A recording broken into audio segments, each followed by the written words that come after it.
ভাই শীতের চরম অফার নিয়ে আসছি আজকে কার্পেট যারা কিনবেন ভাই যে প্রাইজে দিতে আসি শীতে আপনি কিনলে বুঝতে পারেন যে প্রাইসটা কোথা থেকে কোথা চলে যাবে। মানে কি আজকে চরম অফার, মানে একবার চরম অফার ভাই, সবথেকে মোটা কার্পেট ভাই। কার্পেট দেখেন, ওরে বাবা এত মোটা, মানে কি বলবো, বইলেও শেষ করতে পারবো না। ঠিক আছে, একটা থেকে একটা, মানে আপনি কোনটা থেকে কোনটা নেবেন ভাই। আমাদের কাছে অসংখ্য পরিমাণে ডিজাইন আছে, ডিজাইনের কোনো শেষ নাই। আমরা যদি ওভাবে দেখাতে চাই ভাই সারাদিনও শেষ করতে পারবো না।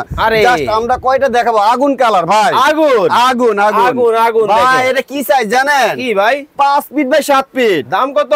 মাত্র কত জানেন? কত? 12,500। এই কার্পেট কত জানেন? মাত্র 6,500। সাথে কি ভাই, টেকনাফ থেকে তেতুলিয়া, রূপসা থেকে পাথুরিয়া ডেলিভারি একেবারে খরচ ফ্রি থাকবে। অর্ধেকের কমে, অর্ধেকের কমে ভাই। যারা আইসে নেবেন তাদেরকে ডেলিভারি যে খরচটা সেটা ডিসকাউন্ট করে দিব ইনশাআল্লাহ। স্ক্রিনে নাম্বার দেওয়া আছে, যার যেটা ভালো লাগে। মাত্র 6,500 টাকা। সবথেকে মোটা কার্পেট ভাই, সবথেকে মোটা। মিস করলে মিস হবে ভাই, মিস করা যাবে না। যত তাড়াতাড়ি পারবেন নিয়ে নেবেন একেবারে একেবারে ভাই। ডিজাইন দেখছেন, মাথা নষ্ট ডিজাইন ভাই। মাত্র 6,500 টাকা। যত দ্রুত পারবেন নিয়ে নেবেন তাড়াতাড়ি। অ্যাড্রেসটা দেখে নেন ভাই, স্ক্রিনে নাম্বার দেওয়া আছে, এখনই যোগাযোগ করুন ইনশাআল্লাহ।